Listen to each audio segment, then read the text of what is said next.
Hello everyone, मेरा नाम है प्राची ए कपूर और मैं एक चार्टर्ड अकाउंटेंट हूँ।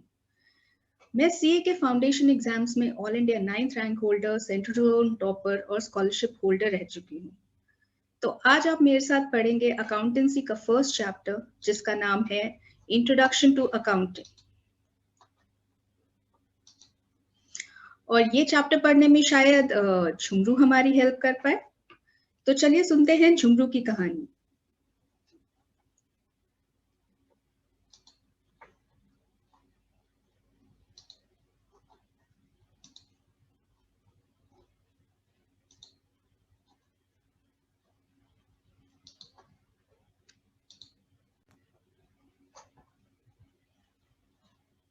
ये हैं झुमरू और ये हैं उनके पापा रामलाल अंकल।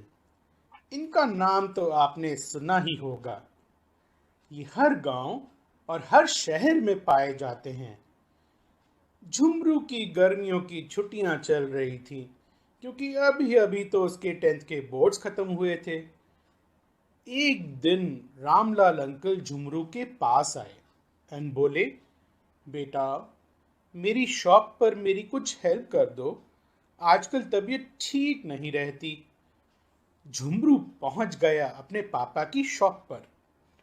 पापा ने बोला, जो भी सेल करो उसका बिल काट कर देना। एंड यह बताकर वो घर चले गए।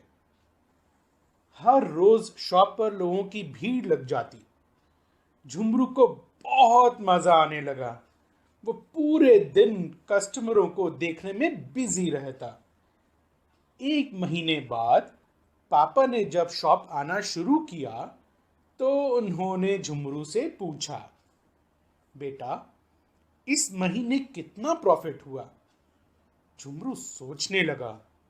पापा ने कहा, अच्छा ये बताओ बच्चे, टोटल सेल कितनी हुई? झुमरू फिर चुप। पापा ने पूछा, शॉप के लिए क्या तुम्हें और सामान ऑर्डर करना पड़ा? झुमरू ने कहा, जी पापा, मुझे शॉप के लिए और सामान ऑर्डर करना पड़ा। रामलाल जी ने पूछा, तो ये बताओ, पूरे मंथ में कितने का सामान ऑर्डर करना पड़ा? झुमरू का तो फ्यूज ही उड़ गया। उसके पास इन सवालों के कोई जवाब नहीं थे।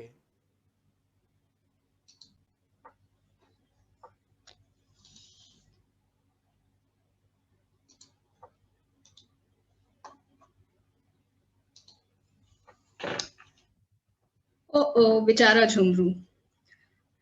तो अब थोड़ा झुमरू की सिचुएशन के बारे में सोच लेते हैं। तो आपको क्या लगता है कि झुमरू को क्या करना चाहिए था कि वो अपने पापा के क्वेश्चंस के आंसर दे पाए? अगर झुमरू रोज के रोज एक जगह पे रिकॉर्ड बनाता जाता, रोज लिखता जाता कि हर दिन उसकी क्या ट्रांजैक्शंस हुई, तो शायद एंड ऑफ द मंथ वो ये बता पाता, राइट? तो क्यों नहीं वो आंसर कर पाया? क्योंकि उसने रिकॉर्ड्स मेंटेन नहीं किए,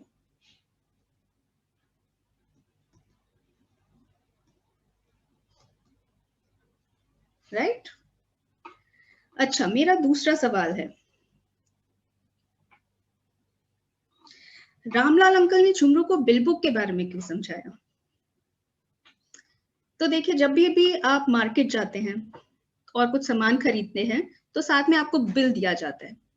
तो जो भी आपको सामान बेच रहा होता है उस बिल की एक कॉपी वो खुद रख लेता है। ऐसे जब वो दुकान वाला कोई सामान खरीदता है तो भी वो उसका बिल अपने पास रखता है। तो बिल रखने से क्या होता है, एक ट्रांजैक्शन हुई, उसका हमारे पास प्रूफ इकट्ठा हो जाता है, ठीक है, एक एविडेंस हो जाता है और फिर हम उस ट्रांजैक्शन को आइडेंटिफाई कर पाते हैं। तो why did Ramlal uncle explain Jhumru about the bill book?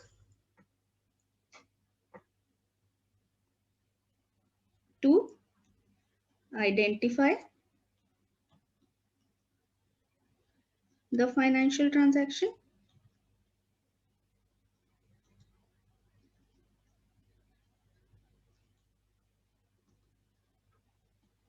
and for evidence। ठीक है, तो मेरा तीसरा क्वेश्चन बहुत ही बेसिक क्वेश्चन है कि आपको क्या लगता है कि रामलाल अंकल ये दुकान चला किस लिए रहे हैं? कोई भी कोई काम किस लिए करता है? पैसे कमाने के लिए। तो रामलाल अंकल के पास पैसे कब आएंगे? जब उनको दुकान से प्रॉफिट होगा, राइट? तो रामलाल अंकल शॉप क्यों चला रहे हैं? For profit.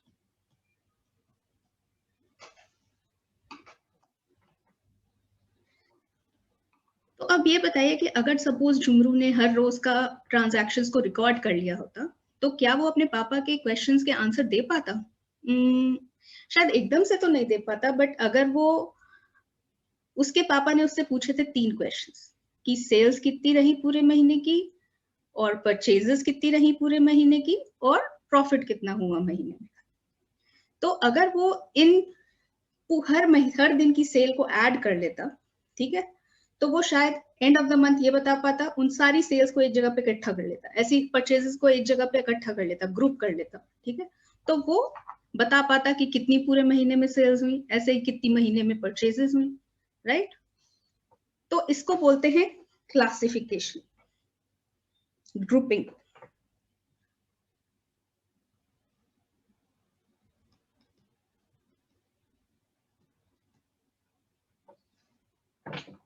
और फिर उस पूरी इंफॉर्मेशन को अगर वो इस तरीके से अरेंज करता कि उसके पापा को वो ये बता पाए कि प्रॉफिट कितना हुआ, जैसे कि सेल्स में से परचेजेस को माइनस करके और सारे खर्चों को माइनस करके प्रॉफिट निकलता है, तो अगर वो इंफॉर्मेशन को इस तरीके से अरेंज कर देता कि उसके पापा को प्रॉफिट पता चल सके, तो उसको हम बोलते हैं समराइजेशन।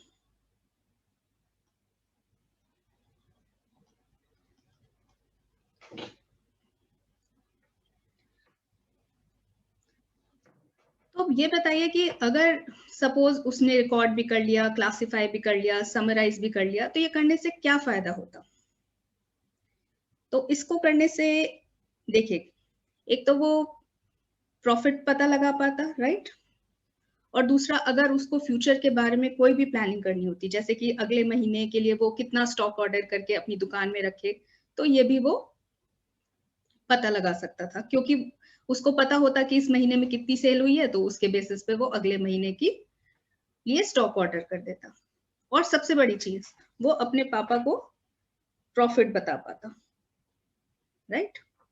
तो ये जो फ्यूचर के लिए फ्यूचर जज कर पाना और प्रॉफिटेबिलिटी जज कर पाना, इसको बोलते हैं एनालिसिस एंड इंटरप्रिटेशन।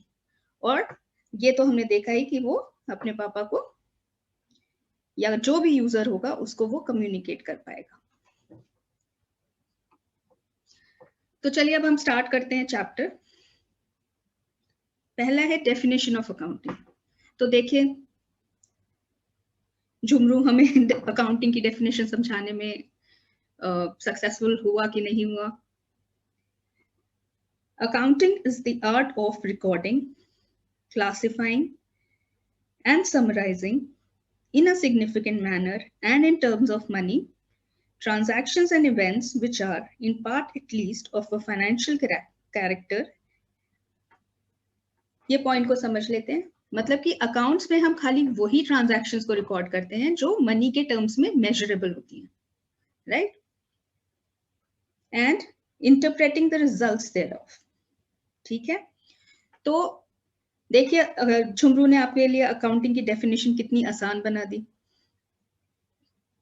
अब देखते हैं characteristics of accounting. Identification of financial transactions and events. तो हमने देखा कि हम कैसे आइडेंटिफाई करते हैं फाइनेंशियल ट्रांजैक्शंस और इवेंट्स को। हम बिल्स का और रिसीट्स का रिकॉर्ड रखते हैं, राइट? तो वो उससे हमें पता चलता है कि एक फाइनेंशियल ट्रांजैक्शन हुई। Measuring the identified transactions. जो भी ट्रांजैक्शंस फाइनेंशियल नेचर की होती हैं, मनी के टर्म्स में मेजरेबल होती हैं, खाली उन्हीं को अकाउंट्स में रिकॉर्ड किया जाता है, ठीक है? रिकॉर्डिंग। रिकॉर्डिंग के लिए हम अकाउंट्स में बुक यूज करते हैं, उसका नाम होता है जर्नल, ठीक है?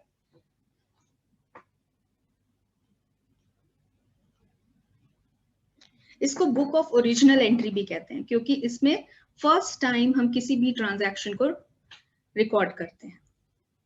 सेकंड जो हमने पढ़ा था कि झुमरू ने सारी सेल्स को इकट्ठा करना चाहिए था, सारी परचेजेस को इकट्ठा करना चाहिए था, तो अकाउंट्स में हम उनको इकट्ठा करते हैं in a book called ledger, right. उसके बाद है समराइजिंग।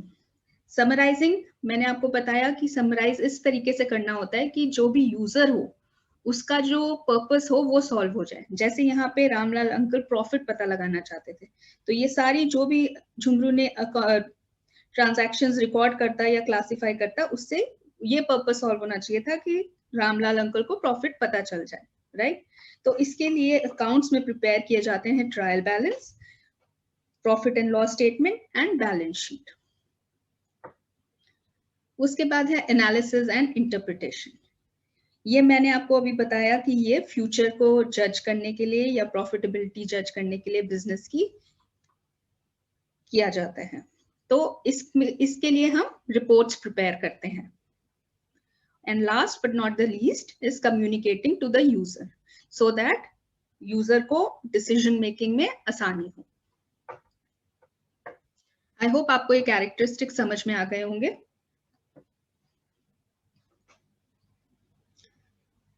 नेक्स्ट है, इज अकाउंटिंग अ साइंस और एन आर्ट। देखिए, साइंस जो भी स्ट्रीम ऑफ नॉलेज किसी भी बेसिक प्रिंसिपल्स पे बेस्ड होती है, रैंडम नहीं होती, उसको साइंस बोलते हैं। It is an organised knowledge based on certain basic principles. तो ऐसे ही अकाउंटिंग भी कुछ प्रिंसिपल्स पे बेस्ड है। जैसे हमने अभी पीछे पढ़ा कि कोई भी अकाउंटिंग ट्रांजैक्शन, कोई भी ट्रांजैक्शन को हम तभी रिकॉर्ड करते हैं अगर वो मनी के टर्म्स में मेजरेबल हो। तो ये एक मनी इसको अकाउंट्स में बोलते हैं मनी मेजरमेंट प्रिंसिपल, राइट। तो इसीलिए अकाउंट्स जो है वो एक साइंस है। क्यों? क्योंकि वो कुछ बेसिक प्रिंसिपल्स पे बेस्ड है।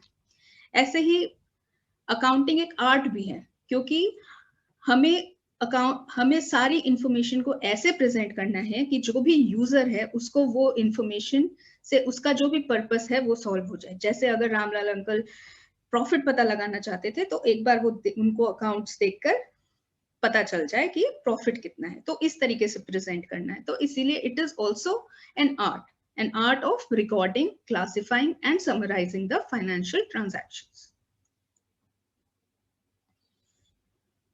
तो एक बार अकाउंटिंग प्रोसेस फिर से पूरा देख लेते हैं। नंबर 1 है आइडेंटिफिकेशन ऑफ फाइनेंशियल ट्रांजैक्शंस और इवेंट्स, ठीक है, फर्स्ट स्टेप होता है।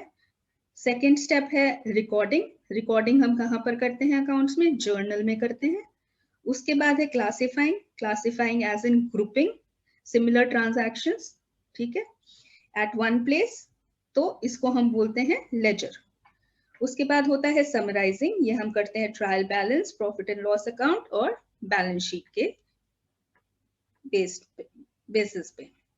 उसके बाद है एनालिसिस एंड इंटरप्रिटेशन, और उसके बाद है communicating to users. This is the last step, कि जिसके लिए भी वो जिसको भी वो इंफॉर्मेशन चाहिए वो इस फॉर्म में हो कि वो अंडरस्टैंड कर पाए और उसका काम हो जाए, उसका पर्पस सॉल्व हो जाए।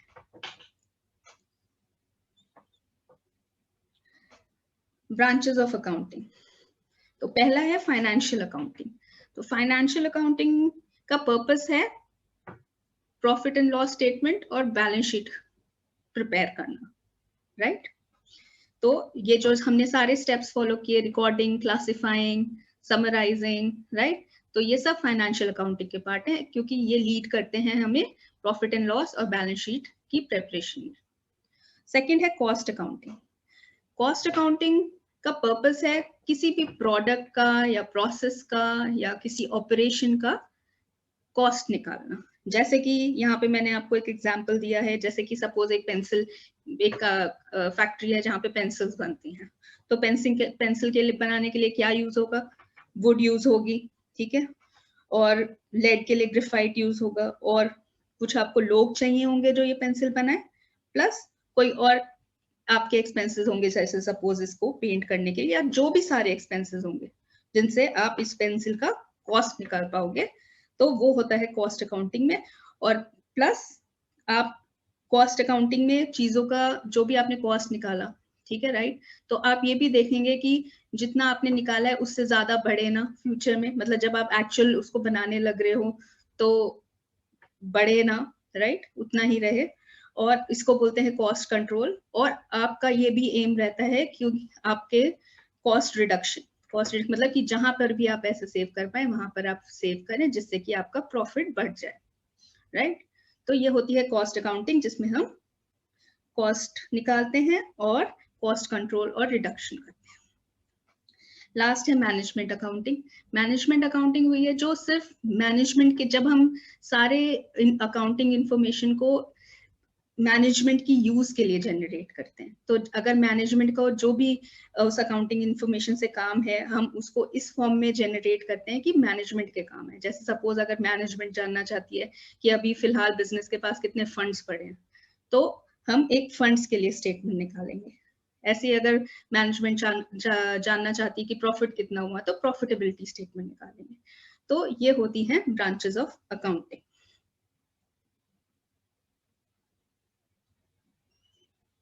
नेक्स्ट है difference between book keeping and accounting.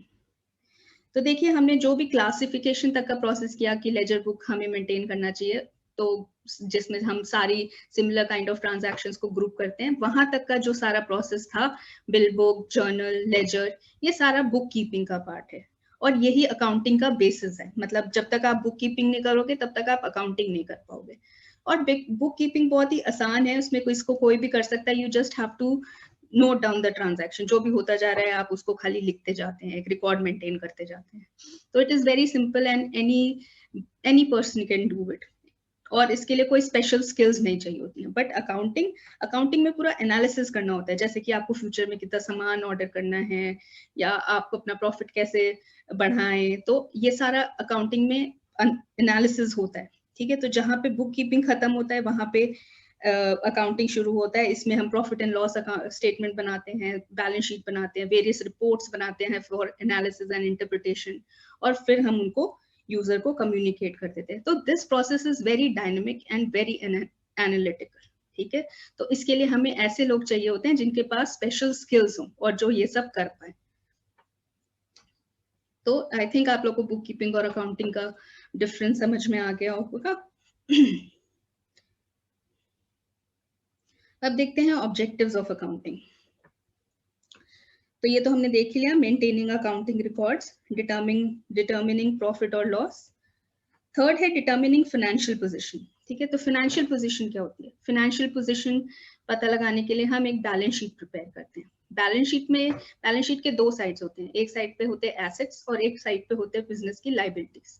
तो एसेट्स क्या होते हैं? एसेट्स होते हैं कि जो भी बिजनेस ओन करता है। जैसे कि अगर रामलाल अंकल की दुकान है और उनके पास जैसे रामलाल अंकल की शॉप है, जो उनकी खुद की शॉप है, तो उनके एसेट्स क्या है? उनकी शॉप है। सपोज उन्होंने एक स्कूटर रखा हुआ है बिजनेस के लिए, तो स्कूटर है। ठीक है, तो ये उनके एसेट्स हैं। और लाइबिलिटीज क्या होती हैं? जो भी बिजनेस को पे करना है। सपोज तो शॉप खरीदने के लिए रामलाल अंकल ने एक लोन लिया था, तो दोज आर द लाइबिलिटीज। तो ये जो बैलेंस शीट है ये फाइनेंशियल पोजीशन दिखाती है कि बिजनेस के पास क्या एसेट्स और लाइबिलिटीज है। Okay, facilitating management. ठीक है, तो मैनेजमेंट की अकाउंटिंग जो है वो मैनेजमेंट को बहुत सारे डिसीजन मेकिंग में हेल्प करता है। जैसे कि फ्यूचर फोरकास्ट करने के लिए हेल्प करता है, बजट्स प्रिपेयर करने के लिए हेल्प करता है। ठीक है, और वेरियस डिसीजंस लेने के लिए हेल्प करता है। Last but not the least is providing accounting information to users. हमने बोला कि जो भी यूजर्स हैं जिनको इस अकाउंटिंग इंफॉर्मेशन की जरूरत है, जैसे कि जो ओनर्स हैं जिनका इतना पैसा लगा होता है, वो हमेशा जानना चाहेंगे कि बिजनेस में प्रॉफिट हुआ या नहीं हुआ। तो इसीलिए उनको इंफॉर्मेशन प्रोवाइड करनी बहुत ही जरूरी है। तो ये काम करता है अकाउंटिंग से ये हमारा पर्पस सॉल्व होता है। नेक्स्ट है advantages of accounting. Provides info about financial performance. तो जो भी अकाउंटिंग पीरियड होता है, सपोज हमने सोचा कि हम एंड ऑफ द हर साल के एंड में निकालेंगे प्रॉफिट एंड लॉस और हमें फाइनेंशियल अपनी पोजीशन पता लगाएंगे।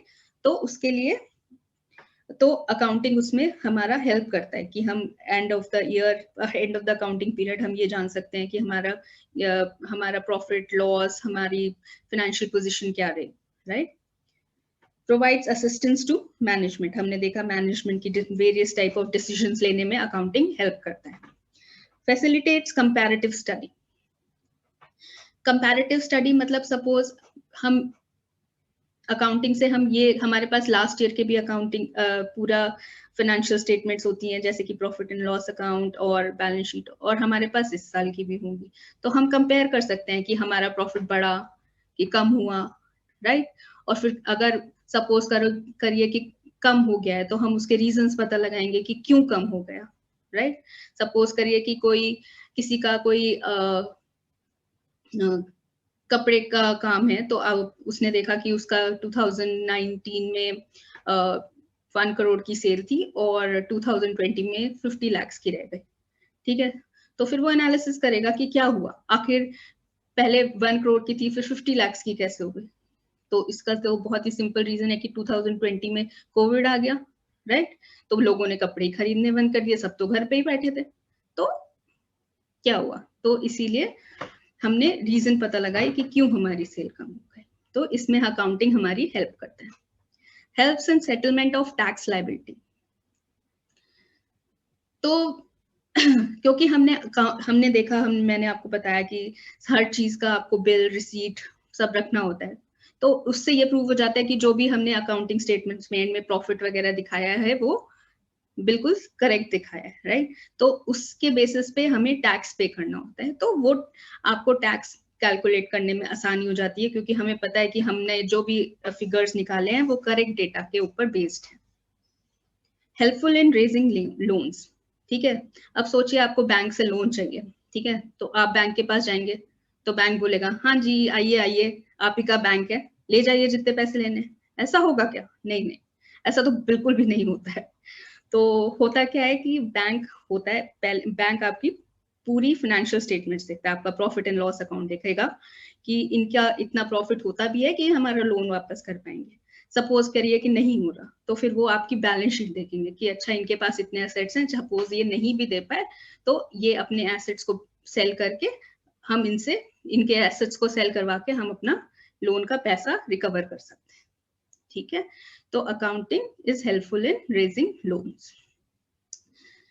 लास्ट है हेल्पफुल इन डिसीजन मेकिंग। ये हमने देखा कि कैसे मैनेजमेंट को वेरियस डिसीजंस लेने में अकाउंटिंग हेल्प करता है।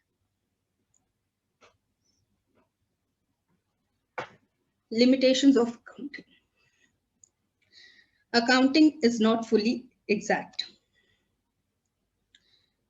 तो अकाउंटिंग जो है वो, अकाउंटिंग में बहुत सारी अजम्पशंस ली जाती हैं। सपोज कि मैंने बोला कि शायद रामलाल अंकल के ने दुकान के लिए एक स्कूटर रखा है, तो वो स्कूटर कितनी साल चलेगा, 4 साल, 5 साल, या कोई भी एसेट उसकी यूजफुल लाइफ को अज्यूम किया जाता है, ठीक है। तो it is not fully exact. तो accounting is not fully exact.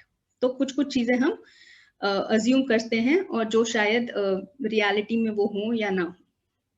Unrealistic information, ठीक है। अनरियलिस्टिक इंफॉर्मेशन, अब आप देखिए जो भी आपने कुछ भी एसेट खरीदा, कोई भी सपोज एक बिल्डिंग खरीदी या रामलाल अंकल की जो शॉप है, वो उन्होंने जितने में भी खरीदी होगी अकाउंट्स तो वही दिखाता रहेगा, राइट। बट हो सकता है जब आप उसको मार्केट में बेचने जाए तो उतनी आपको उसकी वैल्यू मिले ही ना, करेक्ट। तो इट इज अनरियलिस्टिक। कोई इंफॉर्मेशन जो अकाउंट्स में दिखाई जाती है दैट इज अनरियलिस्टिक।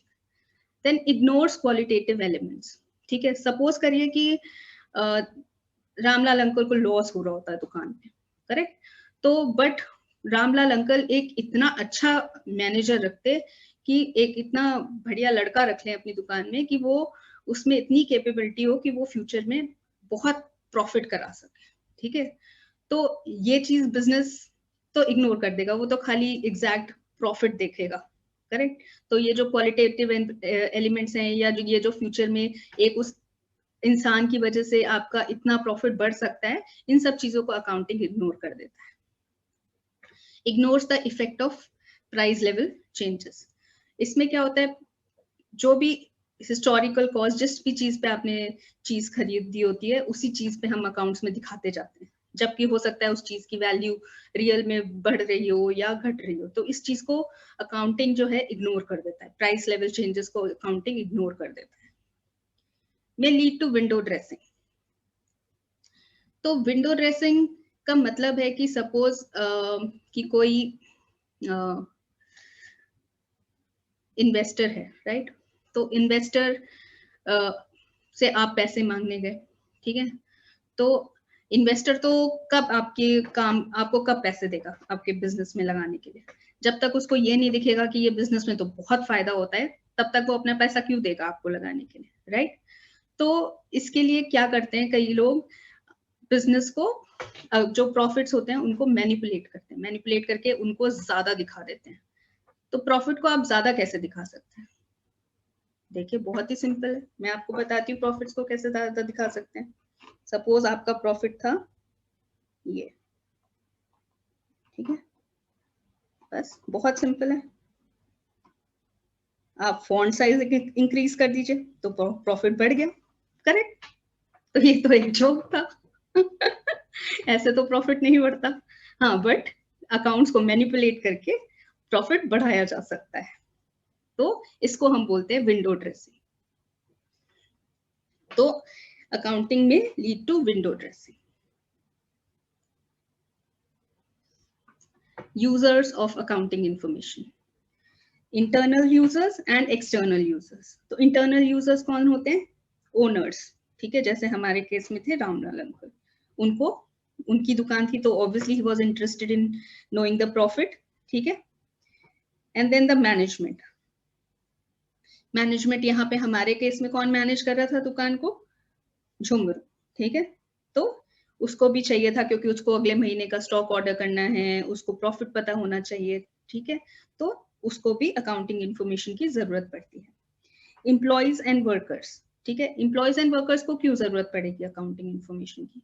सपोज करिए कि मैंने बोला रामलाल अंकल ने एक बहुत बढ़िया लड़का रख लिया दुकान में, ठीक है। तो रामलाल अंकल ने उसको बोला कि अच्छा ठीक है, तुम अगर 200 रुपए की सेल करोगे तो मैं तुमको 20 रुपए, 200 रुपए की सेल करोगे महीने में तो मैं तुम्हें अंत में 20 रुपए दूंगा, करेक्ट। तो अब आपको क्या लगता है, ये जो लड़का उन्होंने रखा है इसको ये जानना नहीं चाहेगा कि एंड ऑफ द मंथ कितनी सेल हुई? ऑब्वियसली जानना चाहेगा। तो इसको बोलते हैं तो इसलिए इस तरीके से ये एम्प्लॉयज एंड वर्कर्स के भी यूज में आ जाती है अकाउंटिंग इंफॉर्मेशन। फिर है external users, bank and financial institutions. ये मैंने आपको बताया, जैसे कि अगर आपको लोन चाहिए तो बैंक आपकी पूरी प्रॉफिट एंड लॉस अकाउंट और बैलेंस शीट देखेगा, फिर ही आपको देगा। Same is the case of investors. अगर क्योंकि इन्वेस्टर्स भी आपको पैसा देते हैं, तो जो भी आपको पैसा दे रहा है वो पहले पूरा देखेगा कि उसके पैसा वापस आएगा भी कि नहीं आएगा, तभी वो आपको पैसा देगा। तो इसके लिए आपकी अकाउंटिंग इंफॉर्मेशन को यूज किया जाता है। क्रेडिटर्स, तो थोड़ा सा मैं आपको बता देती हूँ कि क्रेडिटर्स होते कौन है। तो जब सपोज करिए झुमरू को अपनी दुकान के लिए कुछ सामान चाहिए, तो वो सामान खरीदने जाता है, ठीक है। तो क्या होगा कि सामान जब वो खरीद के लाएगा तो खरीदेगा तो वो बहुत सारा, बट वो बिकेगा तो धीरे धीरे, ठीक है। तो उसके पास तो पैसे धीरे धीरे आएंगे। तो वो क्या कहता है, जहां से भी वो खरीदता है वो उनको बोलता है कि मैं आपको थोड़ा थोड़ा करके देता जाऊंगा बाद में, अभी तो मैं इतने सारे पैसे आपको एकदम से नहीं दे सकता। तो इसको बोलते हैं कि उसने जो सामान है उसको क्रेडिट पे खरीदा, और जिनसे खरीदा उनको बोलते हैं क्रेडिटर्स, ठीक है। तो अब क्रेडिटर्स भी तो ये जानना चाहेंगे कि उन्होंने सामान तो दे दिया है बिना पैसों के, ठीक है, बट क्या बिजनेस की ऐसी पोजीशन है कि वो फ्यूचर में वो जुमरू उनको पैसे वापस कर पाएगा, राइट। तो इस तरीके से क्रेडिटर्स के भी अकाउंटिंग इंफॉर्मेशन यूज होती है। गवर्नमेंट को तो टैक्सेस कलेक्ट करने होते हैं, तो गवर्नमेंट को तो बहुत ही जरूरी है ये जानना कि आपके प्रॉफिट्स कितने हुए, करेक्ट। रिसर्चर्स, अब सपोज करिए कि आप कोई नया बिजनेस स्टार्ट करने जा रहे हैं, ठीक है। तो ऑब्वियसली आप रिसर्च करेंगे कि कौन से टाइप के बिजनेस में सबसे ज्यादा फायदा होता है, ठीक है। तो उसके लिए आप क्या करेंगे, सारी कंपनीज की आप प्रॉफिट एंड लॉस अकाउंट देखेंगे, बैलेंस शीट देखेंगे, ठीक है, और उनके बेसिस पे आप डिसाइड करेंगे हाँ कि अच्छा मैं ये वाला बिजनेस करूंगा, तो इसमें पैसा कमाने का ज्यादा स्कोप है। नेक्स्ट है कंज्यूमर्स। कंज्यूमर्स मतलब कि जो भी सामान खरीद रहे हैं, तो उनको कैसे अकाउंटिंग इंफॉर्मेशन यूज आती है? वो अकाउंटिंग इंफॉर्मेशन इसलिए देखना चाहेंगे क्योंकि वो ये देखना चाहेंगे कि जो भी वो सामान खरीद रहे हैं, ऐसा तो नहीं है कि उनको बहुत ही महंगा दिया जा रहा है और ये उसका फेयर प्राइस नहीं है उस चीज का, करेक्ट? तो इसके लिए वो अकाउंटिंग इंफॉर्मेशन यूज करेंगे। और लास्ट है पब्लिक। तो पब्लिक किस लिए अकाउंटिंग इंफॉर्मेशन यूज करेगी? पब्लिक अकाउंटिंग इंफॉर्मेशन ये देखने के लिए यूज करेगी कि मतलब जो भी कंपनी है, सपोज बहुत बड़ी कंपनी है, बहुत प्रॉफिट कमाती है, तो वो कंपनी में उतनी ही कैपेसिटी होती है कि वो पब्लिक के लिए कुछ कर पाए, जैसे कि उतनी ही एम्प्लॉयमेंट प्रोवाइड कर पाए, करेक्ट? तो इस तरीके से पब्लिक को भी अकाउंटिंग इंफॉर्मेशन में इंटरेस्ट होता है।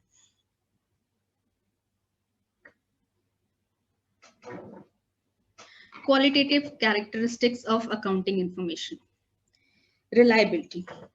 तो जो अकाउंटिंग इंफॉर्मेशन होती है वो रिलायबल होनी चाहिए। रिलायबल होने का मतलब क्या है कि उसमें मतलब आपका कोई पर्सनल बायस नहीं होना चाहिए, उसमें कोई एरर नहीं होना चाहिए, करेक्ट?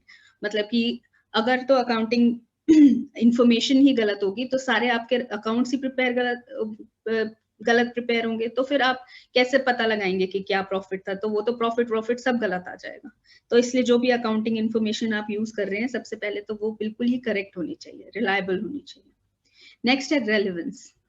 तो रेलेवेंस मतलब कि जो भी यूजर्स हैं उस अकाउंटिंग इंफॉर्मेशन के, उनका पर्पस सॉल्व होना चाहिए, उनका ऑब्जेक्टिव सॉल्व होना चाहिए। जैसे कि अगर रामलाल अंकल प्रॉफिट जानना चाहते थे तो उनको वो प्रॉफिट पता लगना चाहिए उस अकाउंटिंग इंफॉर्मेशन से, करेक्ट? अंडरस्टैंडेबिलिटी। अंडरस्टैंडेबिलिटी मतलब कि अकाउंटिंग इंफॉर्मेशन को इस तरीके से प्रेजेंट करना चाहिए जो अंडरस्टैंडेबल, ठीक है, और जिसको देख के जो भी यूजर है वो जो भी जानना चाहता है वो पता लगा पाए। And comparability. तो अकाउंटिंग इंफॉर्मेशन ऐसे प्रेजेंटेड होनी चाहिए और इतनी रिलायबल होनी चाहिए कि इंटरफर्म और इंट्राफर्म कंपैरिजन पॉसिबल हो पाए। इंट्राफर्म कंपैरिजन मतलब कि आप अपने ही पिछले सालों के रिजल्ट्स के साथ आप अपना प्रेजेंट रिजल्ट कंपेयर कर पाए।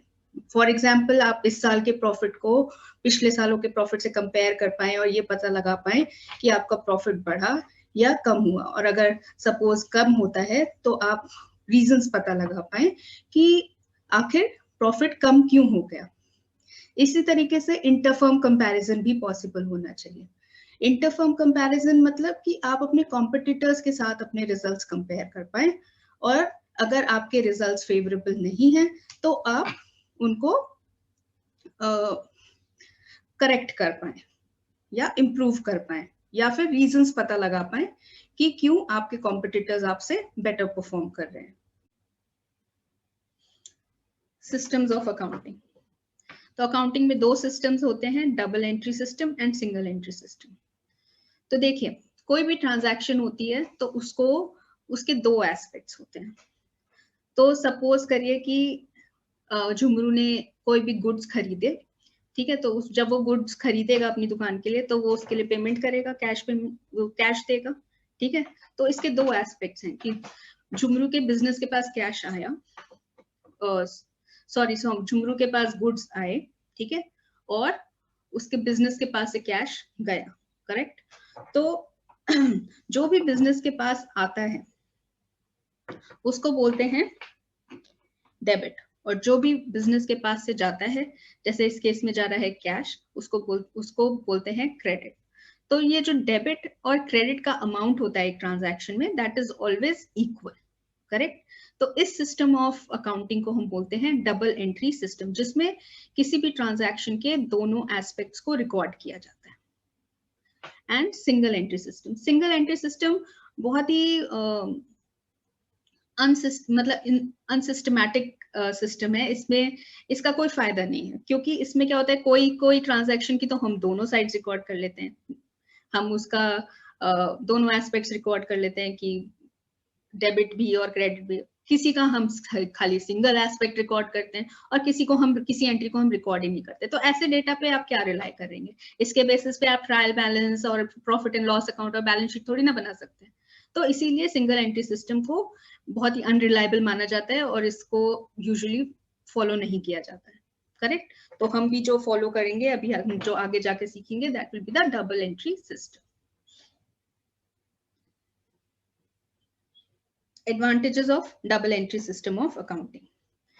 मैंने आपको बताया कि बहुत ही साइंटिफिक सिस्टम है, हर ट्रांजैक्शन को बहुत ही प्रॉपर वे में रिकॉर्ड किया जाता है और बहुत ही रूल्स और प्रिंसिपल्स पे ये बेस्ड होता है। ऐसे ही नहीं हम अपने पर्सनल ओपिनियन के बेसिस में हम किसी भी चीज को डेबिट और क्रेडिट नहीं कर सकते। It is a very scientific system. Then a complete record of every transaction. हमने देखा कि किसी भी ट्रांजैक्शन के हर एस्पेक्ट को रिकॉर्ड किया जाता है इसमें, ठीक है। जो भी आ रहा है, जो भी जा रहा है, everything is recorded. So there is a complete record of every transaction. Checks arithmetical accuracy of accounts. इसके लिए हम प्रिपेयर करते हैं ट्रायल बैलेंस, ठीक है। इसके बारे में हम आगे जाके पढ़ेंगे। तो ट्रायल बैलेंस हेल्प करता है अरिथमेटिकल एक्यूरेसी ऑफ अकाउंट्स को चेक करने के लिए। उसके बाद determination of profit and loss and financial position, correct. क्योंकि ये सारी ट्रांजैक्शंस पूरी कंप्लीट वे में रिकॉर्ड की जाती हैं, तो इसीलिए प्रॉफिट एंड लॉस और बैलेंस शीट प्रिपेयर करना पॉसिबल होता है। Helpful in decision making. तो जब पूरा हम प्रॉफिट एंड लॉस बना लेंगे, स्टेटमेंट बना लेंगे, बैलेंस शीट बना लेंगे, तो ऑब्वियसली मैनेजमेंट को डिसीजन मेकिंग में बहुत ही हेल्प मिलेगी। वो फ्यूचर बेस्ड डिसीजंस ले पाएगा और वो प्रॉफिटेबिलिटी रिलेटेड या फाइनेंशियल पोजीशन रिलेटेड डिसीजंस भी ले पाएगा। तो यहाँ पे हमारा ये चैप्टर एंड होता है। आई होप आप लोग को सबको ये चैप्टर अच्छे से समझ में आ गया होगा। तो एक बार आप इसको अच्छे से रिवाइज कर लें। Thank you very much.